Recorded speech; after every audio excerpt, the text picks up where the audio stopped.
Crazy ex-mill shows up at my door on the day of my wedding demanding for answers and closure for her poor man-child of a son who tormented me for years. I never thought I'd be writing this on what was supposed to be the happiest day of my life, and my wedding day would turn into such a circus. It was supposed to be the day of my dreams, the day I would finally move on from all the chaos that had marked my previous relationship, but of course just as I was about to close one chapter and start a new one, my past decided to show up in the most dramatic way possible right at my doorstep, demanding answers. So I met my ex-husband. Let's call him Tom. 30 meters 8 years ago he was charming, funny, and seemed like the perfect gentleman. We hit it off immediately and started dating for the first year. Everything was blissful. He showered me with attention, took me on romantic dates, and even introduced me to his family. His mother, Karen 55F, was overly affectionate from the start, constantly hugging me and calling me her future daughter-in-law. Looking back, I should have seen the red flags not long after that. We were married. It all happened very quickly, almost too quick. To be honest, the deeper I got into the relationship, the more I realized how much Tom relied on his mother, Karen, for everything. I didn't think much of it at first. After all, some people are close to their parents, right? But Tom wasn't just close to Karen, he was completely dependent on her. She coddled him, excused his every mistake, and seemed to enable his worst tendencies. And as much as I wanted to believe it was just a phase, it became clear that this was who Tom truly was, a man-child who had no intention of growing up. As our relationship progressed, Tom's true colors started to show. He became possessive, constantly questioning my whereabouts and who I was talking to. He'd go through my phone when I wasn't looking and accused me of cheating if I so much as smiled at a waiter. I tried to rationalize his behavior, telling myself he was just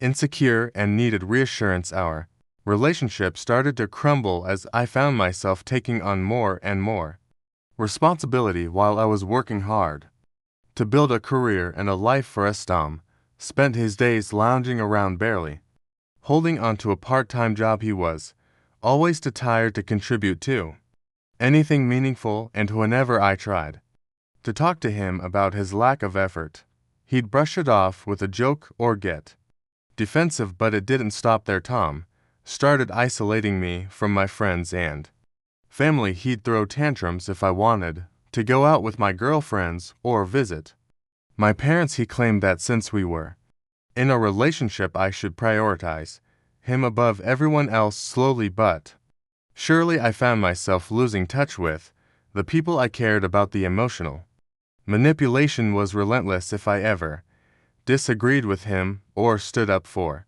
myself, he'd guilt-trip me, saying things like, if you really loved me, you'd understand, or you're being selfish, don't you care about my feelings. He'd give me the silent treatment for days, making me feel like I was walking on eggshells in my own home. Karen, of course, was always there to defend her poor baby. She would tell me that Tom was just going through a rough patch, that he needed time, and that I shouldn't be so hard on him. She would make excuses for him, saying that he was sensitive and creative, as if that somehow justified his behavior. She enabled his behavior at every turn.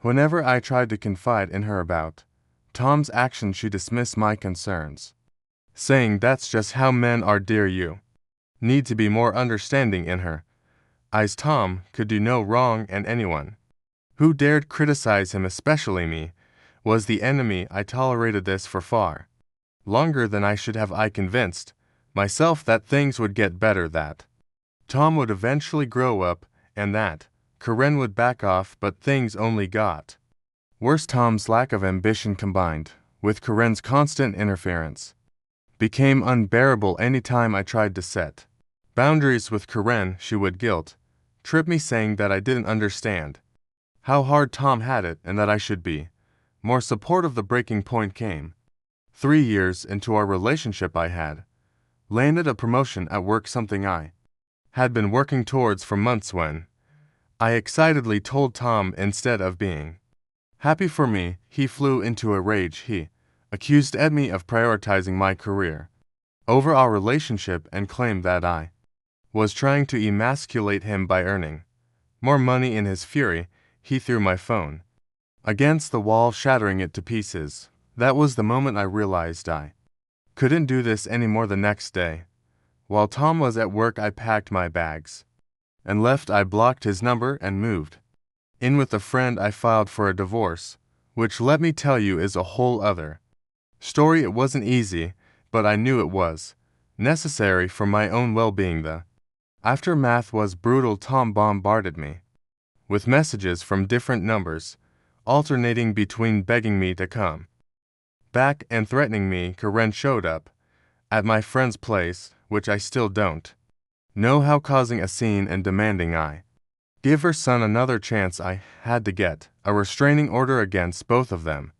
It took time, but I slowly rebuilt my life. I reconnected with friends and family, focused on my career, and started therapy to heal from the emotional trauma. 2 years after leaving Tom, I met David, 29 meters. He was responsible and kind, and most importantly, he had his life together. David and I dated for a year before he proposed. Throughout our relationship, he's been nothing but ceremony. The entire day had gone smoothly until I heard a loud knock on the door of my bridal suite. At first, I thought it was my maid of honor, but when the door opened, it was Karen. Seeing her standing there looking wildy and furious was a shock. I hadn't seen her since the day I left Tom, and it was like being pulled back into a nightmare. I thought I had escaped. Karen immediately started accusing me of ruining Tom's life, calling me a traitor and claiming that I had left him broken and that I had no right to be happy while he was suffering. Her words were harsh and filled with the same manipulative tone I had grown so used to during my time with Tom. She blamed me for everything, insisting that I had destroyed her family by walking away without giving Tom the closure he supposedly needed. In her mind, I was still responsible for his well-being. Even after all this time, I was speechless. Here she was on the day of my wedding, demanding closure for her son, a man who had tormented me for years with his laziness and dishonesty. I couldn't believe the audacity. As she continued to rant, it became clear that Karen hadn't changed at all. She had that deeply unhealthy attachment to Tom, refusing to see him for what he was, an adult who had made his own choices.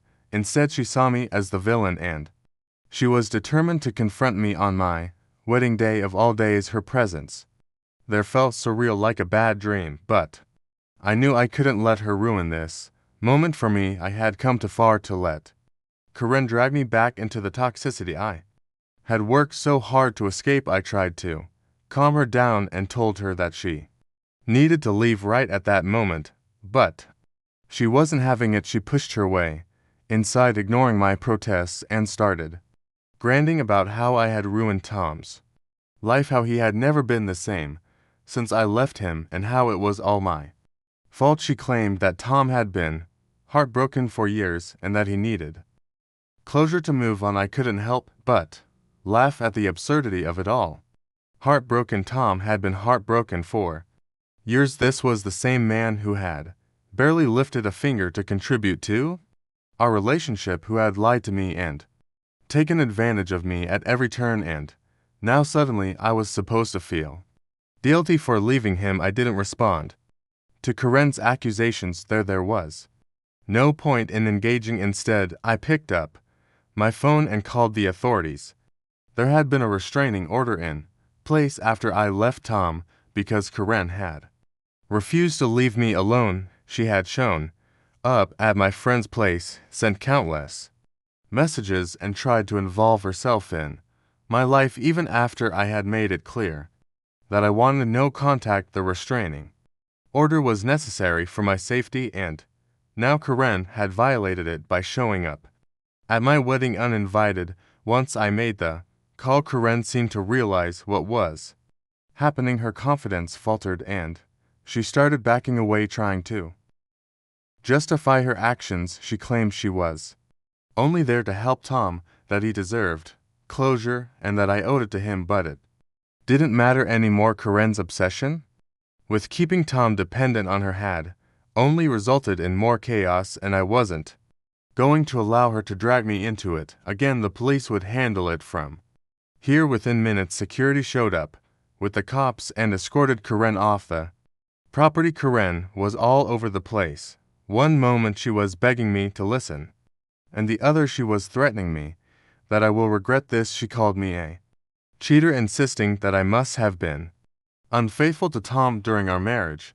She went as far as claiming that I had stolen money from them, that I had ruined Tom's life for my own selfish gain. Her accusations grew wilder and more outrageous with each passing second. At one point she even screamed that I had been plotting this entire wedding just to spite her and Tom, as if my happiness was some kind of twisted revenge. It was a scene I couldn't have imagined in my worst nightmares. I glanced around the room and saw my new relatives, many of whom had never met Karen or Tom, watching in stunned silence. Some of them looked at me with pity, others with judgment, unsure of what to make of the chaos unfolding before them. The embarrassment washed over me in waves. This was supposed to be the happiest day of my life, and yet here I was standing in the middle of a scene so absurd that I could hardly believe it was real. Thankfully, David came to my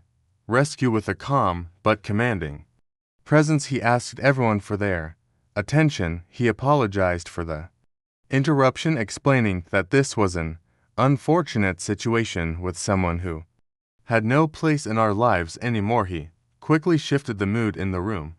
People began to focus on him rather than the spectacle of Karen being escorted out in handcuffs. In that moment I was so grateful for his ability to protect me from further humiliation. After Karen had been removed and things started to settle down, I pulled David aside and apologized. I felt awful that this had happened on our wedding day, that his family and friends had been subjected to this drama because of my past, but David, being the understanding man he is, didn't judge me for a second. He had known everything about Karen and Tom long before this day, and he had never once blamed me for the madness they brought into my life. He assured me that none of this was my fault and that we would get through it together, as we always had. It was a moment of relief, knowing that I wasn't alone in facing this chaos, and that David's love and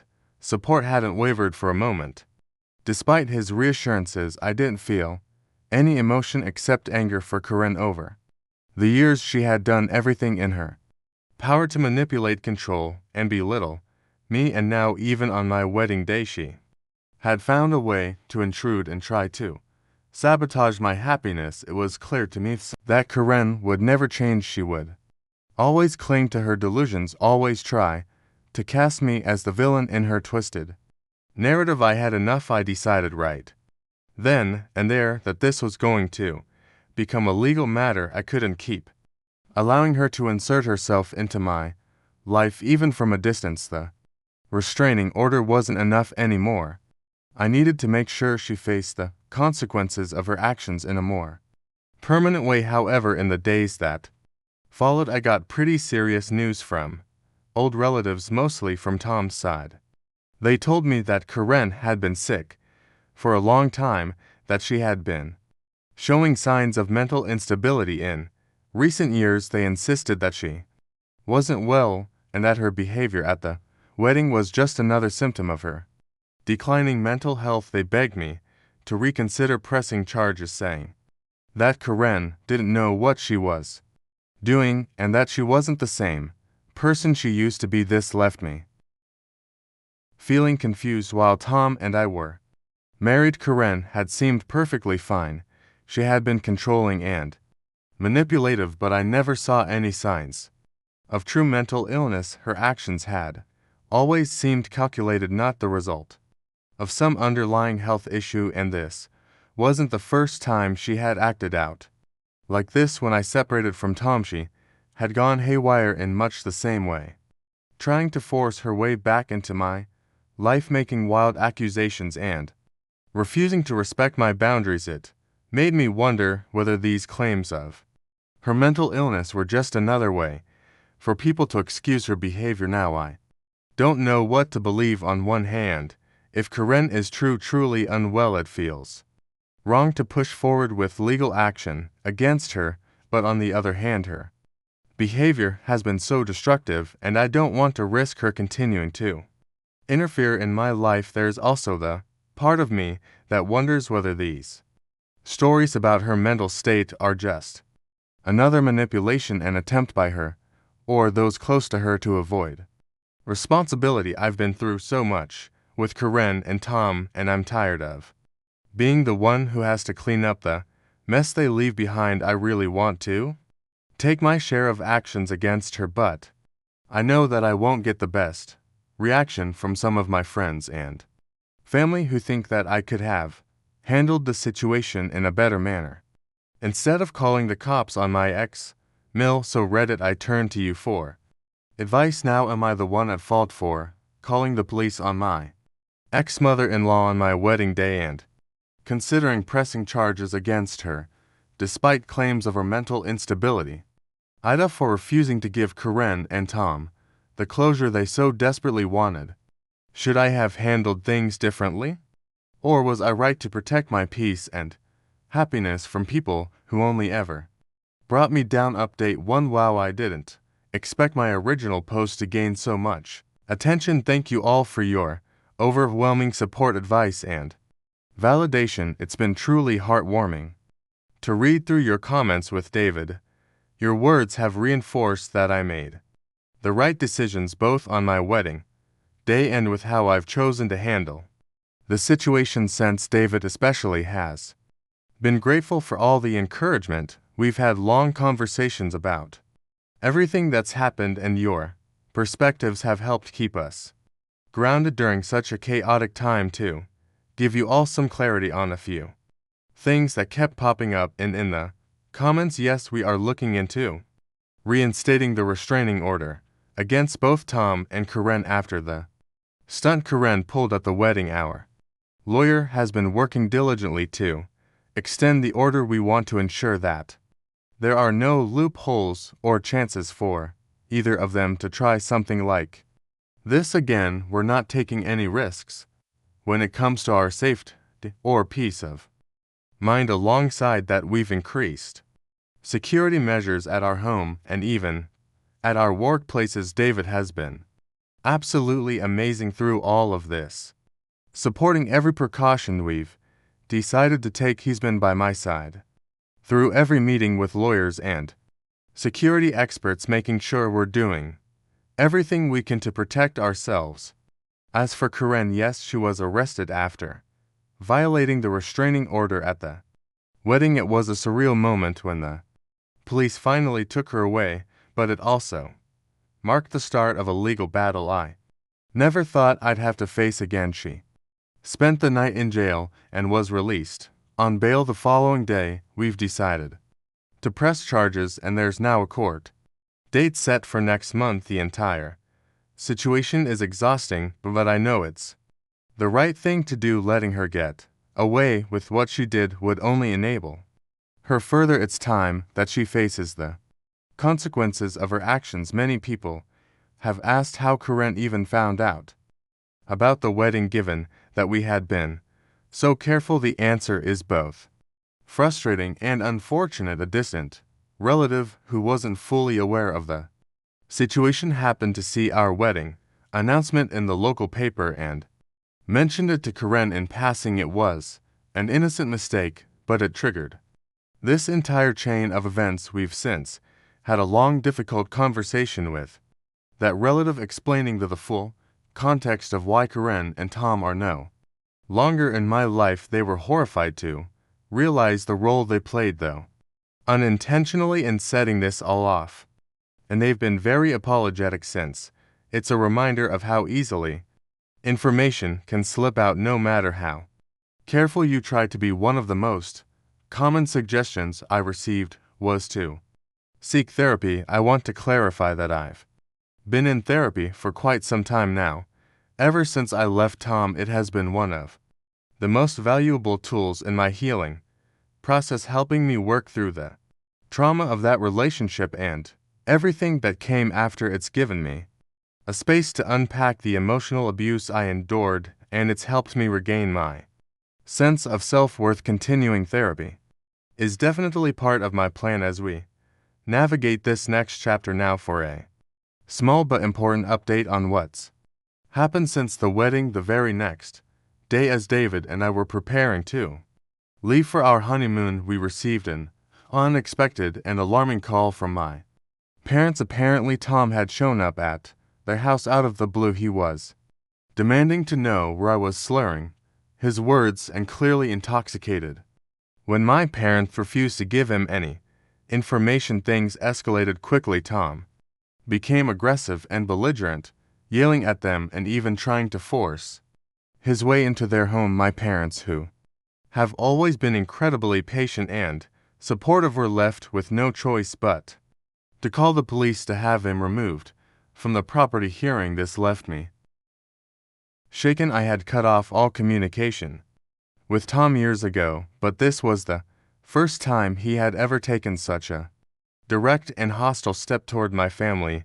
It was terrifying to think about how desperate and unpredictable he had become. This incident only strengthened our resolve to keep our distance and continue with legal action. We've now postponed our honeymoon, choosing instead to focus on making sure that we are secure, safe, and fully protected from any further incidents.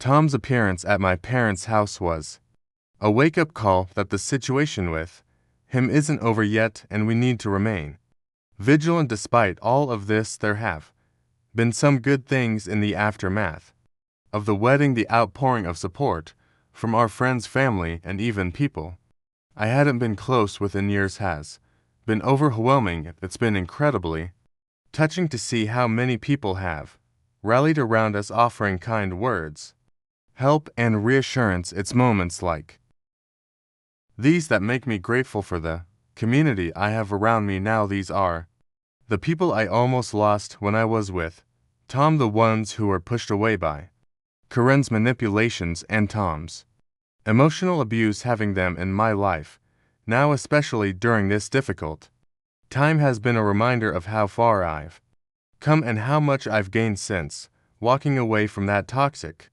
relationship. David and I are taking things one day at a time. We're determined not to let Tom or Karen's actions overshadow our happiness or derail the life we've worked so hard to build. We're focusing on each other, on the life we're creating together, and on keeping ourselves safe from their influence. There's still a long road ahead, especially with the upcoming court case, but we're ready to face whatever comes next together. I'll update you all again if there are any significant developments. In the meantime, thank you again for your continued support. It truly means the world to us. Update to I never imagined I'd be back here so soon with another update, but the past few days have been nothing short of a whirlwind. What unfolded has been both dramatic and emotionally draining, but it's also given me clarity in ways I didn't expect. It all started 2 days ago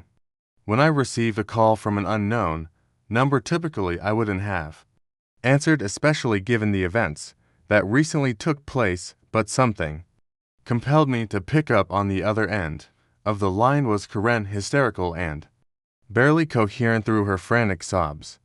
I managed to piece together what had happened over the past few days since the wedding. Tom had apparently spiraled into a deep depression. According to Karen, he had been drinking excessively, locking himself in his apartment and refusing any attempts at contact. Karen, deeply worried about her son's state of mind, had taken to checking on him daily, desperate to pull him out of the darkness. The situation escalated on the day Karen called me. She had gone to Tom's apartment and found him unconscious on the floor, surrounded by empty liquor bottles, and several prescription pill containers.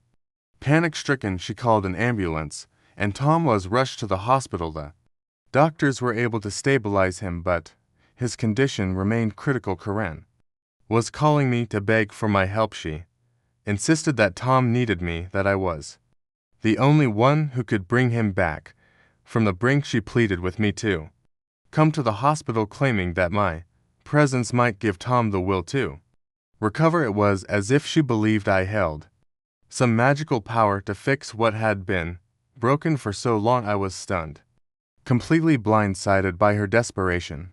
My instinct to help collided with the harsh reality that this was not my responsibility anymore. The guilt that she had once used to manipulate me crept up, but this time I wasn't going to let it overwhelm me. I knew I needed to protect myself, and I knew that this was yet another attempt by Karen to pull me back into the toxic cycle I had fought so hard to escape. After a long conversation with David and my therapist, I made the incredibly difficult decision to go to the hospital, not for Tom and not for Karen, but for myself. I realized that if I didn't go, I would never have true closure. This wasn't about saving Tom, it was about closing that chapter of my life on my own terms, once and for all. When I arrived at the hospital, the scene was chaotic. Karen was pacing frantically in the waiting room, her eyes swollen and bloodshot from crying. The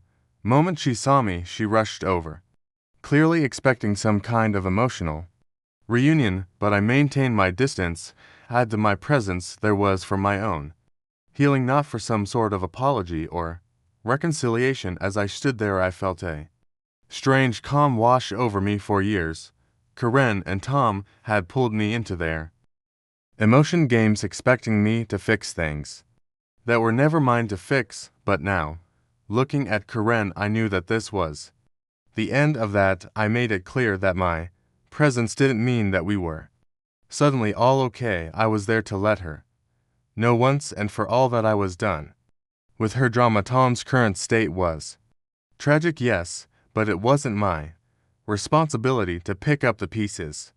What caught me off guard was Karen's reaction. She didn't lash out or beg further. Instead, she crumbled into a chair and began sobbing uncontrollably in a way I had never seen before. There was something so raw about her grief that for a moment I questioned whether I had misjudged her all along, but I quickly reminded myself that Karen's tears had often been used to manipulate, to play the victim in situations where she wasn't. So I kept my distance. Once she collected herself, Karen revealed something that surprised me. Her husband, Joseph, was divorcing her. It seemed almost inevitable given how long their marriage had endured the strain of Tom's issues and Karen's manipulations. In all honesty, I had always admired Joseph. He was quiet, composed, and the polar opposite of Karen and Tom, but my respect for him had dwindled over the years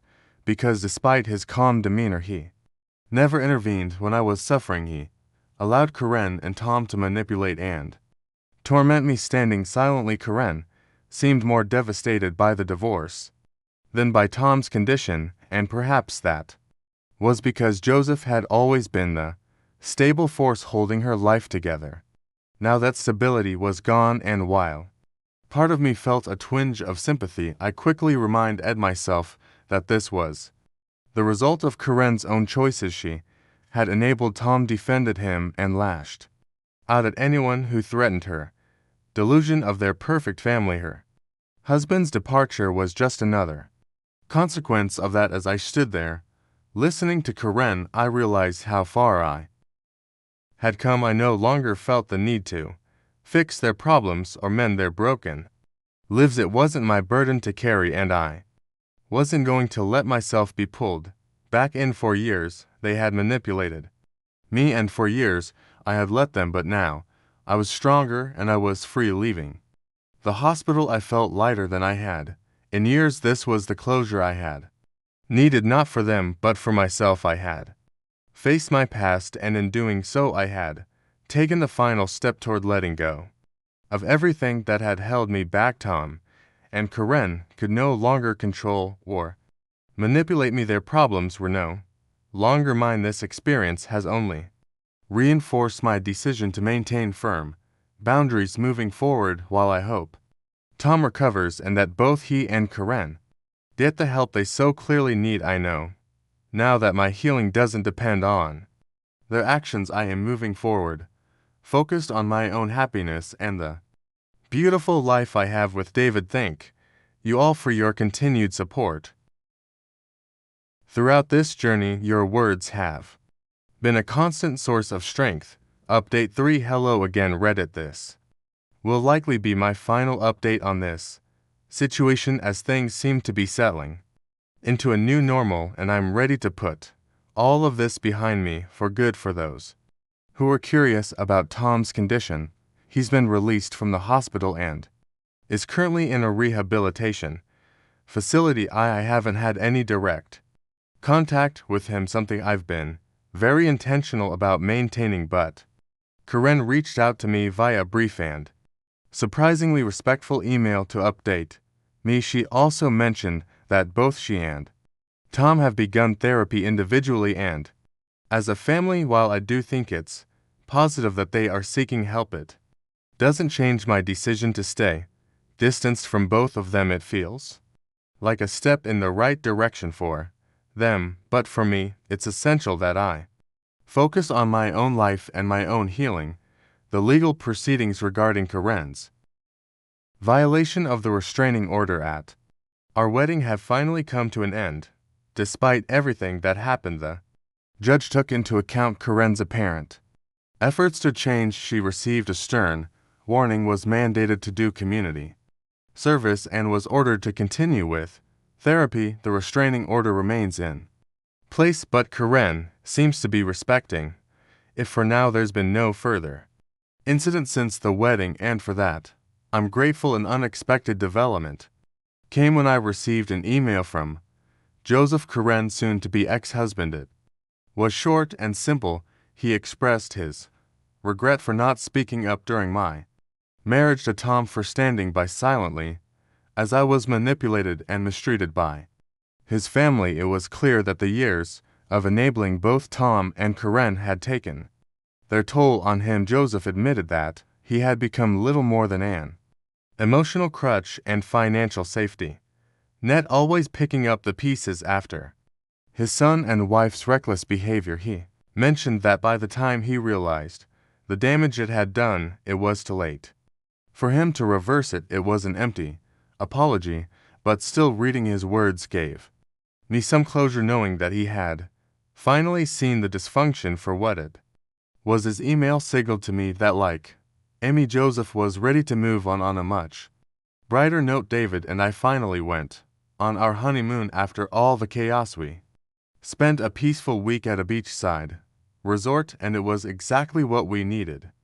Being away from everything, no reminders of the drama, no lingering tension, was exactly what we needed during our time away. David and I had many long conversations about our future, and we made some exciting decisions. We've decided to move to a new city. David received a great job offer that aligns with his career goals, and I've also found a promising opportunity in my field. It feels like the perfect opportunity to start fresh. The thought of leaving the city where so much of this drama unfolded is liberating. We're both looking forward to building a life that's truly ours, untouched by the ghosts of what came before. To everyone who has followed my story and offered support, thank you from the bottom of my heart. Your advice, kindness, and understanding have been invaluable during this time. Knowing that strangers cared enough to offer their wisdom and encouragement truly helped me through some dark moments. I feel like I can finally leave this chapter behind, and it's a relief I can hardly put into words. Here's to new beginnings, a future filled with love, respect, and the happiness I now know I deserve.